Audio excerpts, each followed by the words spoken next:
வணக்கம் நண்பர்களே, அஸ்ட்ரோ ராஜாராம் திருச்சி. 2022 கணித்தபடியே 2024 பிரதமர் திரு நரேந்திர மோடி அவர்கள் தான் 2022 கணித்திருந்தேன். அதன்படியே தற்போது திரு நரேந்திர மோடி அவர்கள்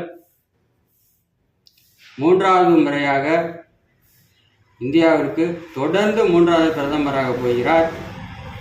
இதற்கு என்னுடைய ஐயா தேவராஜ் அவர்களால் உருவாக்கப்பட்ட கேபி பிரசோதி சாஃப்ட்வேர் பிரசன்ன மூலம் மிகவும் அற்புதமாக கணிக்க எனக்கு உதவியது. 2022 2024 இந்தியாவின் பிரதமர் இவர்தான் என்று கணிக்க உதவிய கேபி பிரசன்ன சாட்டை தான் தற்போது பார்க்க போகிறீர்கள். என்ன 2 நம்பர் எடுத்தங்க, அவ்வளோதாங்க. 2 நம்பர் கேபி பிரசோதி சாஃப்ட்வேர் பிரசன்னம் ரீதியாக, கேபி பிரசோதி ரீதியாக சாஃப்ட்வேர் படித்தவங்களுக்கு இந்த இது புரியும். என்னன்னா, பிஜேபிக்கு ஒரு நம்பரும் அதர் கட்சிக்கு ஒரு நம்பரும் எடுத்தேன். அந்த சாட்டை பாருங்க. முதல்ல பிஜேபிக்கு எடுத்த பிரசன்ன நம்பர் படி பார்க்கும்போது சூரிய நட்சத்திரம் உபநட்சத்திரம் வழியாக சூரியன் 3ஆம் பாதத்தை சாப்பிடாரு. சுக்கிரனோட நட்சத்திரத்தில் சனியோட உபநட்சத்திரத்தை தொடர்பு 2, 6, 8, 10.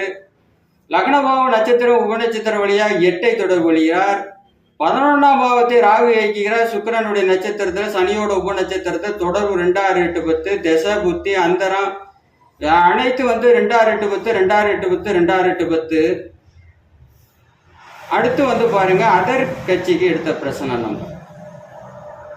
அதுல பிரசன்ன நம்பர் படி சூரிய நட்சத்திரம் உபநட்சத்திரம் வழியா பார்க்கும்போது 3, 5, 7, 9, 11. லக்ன பாவம் நட்சத்திரம் உபநட்சத்திரம் வழியா 2, 4, 6ஐ தொடர்பு கொள்கிறது. 11ஆம் பாவத்தை சுக்கிரன் இயக்குகிறார். நட்சத்திரம் உபநட்சத்திரம் வழியா 3, 6, 9. திசை புத்தி அந்தரம் 3, 5, 9, 1. 3, 5, 9, 11. புத்திநாதன் 3, 5, 9, 11. இந்த ரெண்டையும் ஒப்பிட்டு பார்க்கும்போது கண்டிப்பாக பிஜேபிக்கு எடுத்த பிரச்சனை சூரியன் வலுவாக உள்ளது. லக்ன பாவம் நட்சத்திர உபநட்சம் 8 உல்டாவை காண்பிக்கிறது. தொடர்புலையா 11ஆம் பாவம் 2, 6, 8, 10 தொடர்பு கொள்கிறது. ஆனால் அதர் கட்சிக்கு எடுத்த பிரச்சனை எப்படி, ஏகப்பட்ட பாவங்கள் லக்ன பாவத்தில் 5, 7, 5, 3, 5, 7, 9, 11. லக்ன பாவம் 2, 6 பரவாயில்ல. ஆனால் 11ஆம் பாவத்தில் 3, 6, 9. 9ங்கிறது 10ஆம் பாவத்துக்கு 12ஆம் பாவம் வருவதால் கண்டிப்பாக பதவிக்கு தடையை விதிக்கிறார். அதர் கட்சிக்கு எடுத்த பிரச்சனை எப்படி. ஆனால் பிஜேபிக்கு எடுத்த பிரச்சனை எப்படி, சூரியன் வலுவாக உள்ளார். லக்ன பாவம் 8 இருந்தால் 8னா உல்டாவா மாறிவிடும். உடனே நம்ம லக்னபாவம் வலுவிழந்து விட்டுறது, பிஜேபி வெற்றி பெறாதுன்னு எடுக்க முடியாது. 11ஆம் பாவம் நட்சத்திர உபநட்சத்திர வழியா 2, 6, 8. திசை புத்திலாம் 2, 6, 10, 2, 6, 8, 10. 5, 9 அதர் கட்சிக்கு எடுத்த பிரச்சனை. அதர் கட்சிக்கு எடுத்த பிரச்சனை படி 5, 9 என்பது 10ஆம் பாவகத்துக்கு கெடுக்கக்கூடிய பாவமா.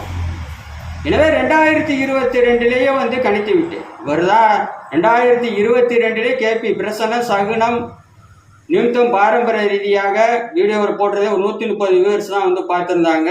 ஒரு தான் பிரதமர் 3வது முறையாக பிரதமராகி திரு நரேந்திர மோடி முன்னாள் பிரதமர் திரு ஜவஹர்லால் நேரு சாதனை சமன் செய்ய போகிறார் என்று 2022 கணித்து விட்டேன். ஏன் தனி மெஜாரிட்டியில் வராமல் வந்தது காரணம் 8 வந்ததுனால சற்று வலிவேதனையை கொடுக்கணுங்கிற அமைப்பில் அந்த 8 வந்ததுனால தனி மெஜாரிட்டியில் பிஜேபியில் ஆட்சி அமைக்க முடியல. அதனால் தனிச்சு ஆட்சி அமைக்கணும்னா 271 இடம் வேணும். இந்த 8 வராமல் இருந்தால் தனித்து மெஜாரிட்டியில் திரு நரேந்திர மோடி ஒரு ஆட்சி அமைச்சிருப்பாரு. ஆனால் 8 விட்டது. 8 வந்ததால் வலிவேதனை கொடுக்கணுங்கிற அந்த அடிப்படையில் இந்த கேபி ஐயா தேவராஜ் அவர்கள் உருவாக்கிய அந்த சாஃப்ட்வேரின் படி மற்ற கட்சிகளுடைய ஆதரவு வைத்து தற்போது திரு நரேந்திர மோடி அவர்கள் 3வது முறையாக இந்தியாவிற்கு பிரதமராக போகிறார். இந்த சாட்டை தான் தற்போது பார்த்தீர்கள். எனவே எதையுமே எல்லாத்தையுமே ஜோதிடமாக பார்த்தால்தான் ஒரு ப்ரெடிக்ஷன் கொண்டு வர முடியும். இந்த ஜோதிடம் வேண்டாம், அந்த ஜோதிடம் வேண்டாம், அனைத்தையும் ஜோதிடமாக பார்க்கணும். நடக்கக்கூடிய சம்பவங்கள், நீங்கள் நடந்து கொண்டு சென்று நடக்கக்கூடிய சம்பவங்களையும் ஜோதிடமாக பார்க்க வேண்டும். அப்பதான் ப்ரெடிக்ஷன் சொல்ல முடியும். வரும் போகும்லாம் நான் சொல்லவே இல்லை.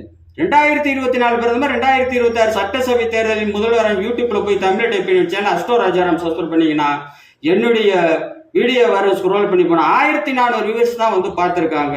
இன்னும் அந்த வீடியோவுக்கு எண்டு 2026 தான் கிடைக்கும்.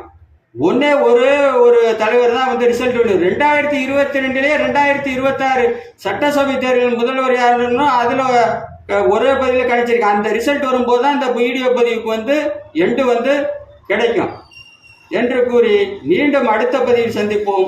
உங்களிடம் இருந்து உங்கள் அன்பு நண்பன் அஸ்ட்ரோ ராஜாராம். அனைவருக்கும் நன்றி.